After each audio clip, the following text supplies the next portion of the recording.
একাধিক গুরুত্বপূর্ণ স্টেপ নেওয়া হচ্ছে।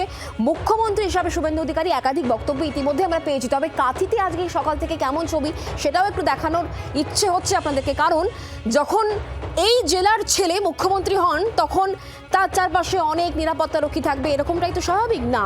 সেই স্বাভাবিক ছবিটা কিন্তু বদলে গিয়েছে। যেমন প্রত্যেক দিন থাকে, যেমন শান্তিকুঞ্জের আশপাশে ছবি ছিল এতদিন, সেই ছবি কিন্তু ধরা পড়েছে। মুখ্যমন্ত্রী বাড়ি বলে আলাদা করে কোনো প্রোটেকশন, আলাদা করে কোনো বেড়াজাল, সেরকম ছবি কিন্তু একেবারে সামনে আসেনি। দেখতে পাচ্ছেন একেবারে শান্তিকুঞ্জের সামনে রাস্তা, যেখানে সাধারণ মানুষ অবাধে যাতায়াত করতে পারছেন। নিরাপত্তার কোনো বাড়তি ঘেরাটোপ একেবারেই নেই। সকাল থেকে এই ছবি ছিল, দুপুর গড়াতে ছবি কি বদল হয়েছে একটু জানার চেষ্টা করি, কথা বলবো। আমাদের সঙ্গে পিয়ালি রয়েছেন, আমাদের প্রতিনিধি সরাসরি। পিয়ালি, সকাল গড়িয়ে দুপুর ছবির কি কোনো বদল হয়েছে, হেরফের হয়েছে, নাকি একই আছে?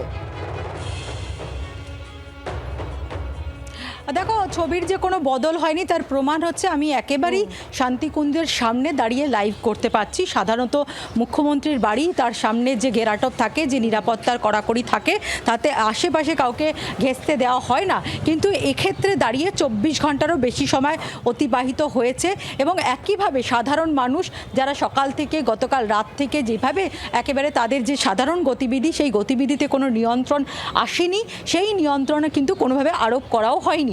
পুলিশের তরফ থেকে কয়েকজন পুলিশকর্মী তারা দূরে রয়েছেন এবং তারা কোনো রকম ব্যারিকেড নিয়ে এসেছিল, সেটাকেও সরিয়ে দেওয়া হয়েছে।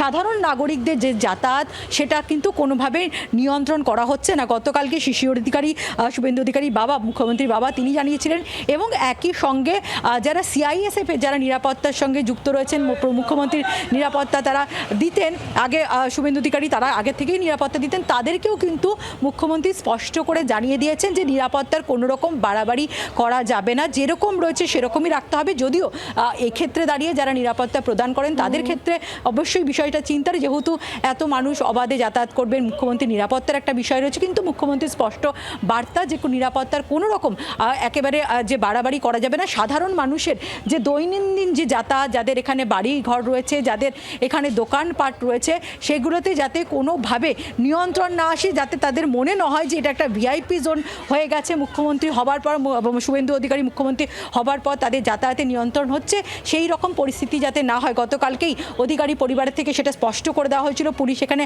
ব্যারিকেড লাগিয়েছিল, সেটা সরিয়ে দেওয়া হয়।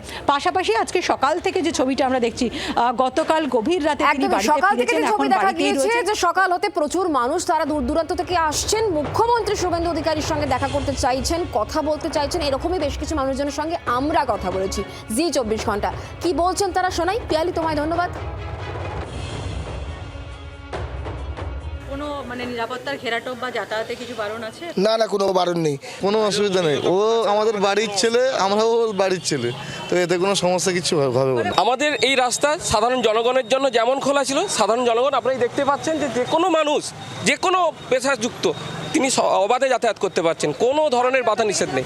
আগের মুখ্যমন্ত্রীর মতো যে ব্যারিকেড, লোক যেতে পারতো না, সাধারণ মানুষের মধ্যে একটা ভয় ছিল যে মুখ্যমন্ত্রী বাড়ির পাশে গেলে যে কেউ কিছু অসুবিধা হতে পারে, এখানে কোনো কিছু নেই। ওটা কালীঘাট নয়, এটা হচ্ছে কাঁথি, পূর্ব মেদিনীপুর বরাবর একটা গর্বের জায়গা।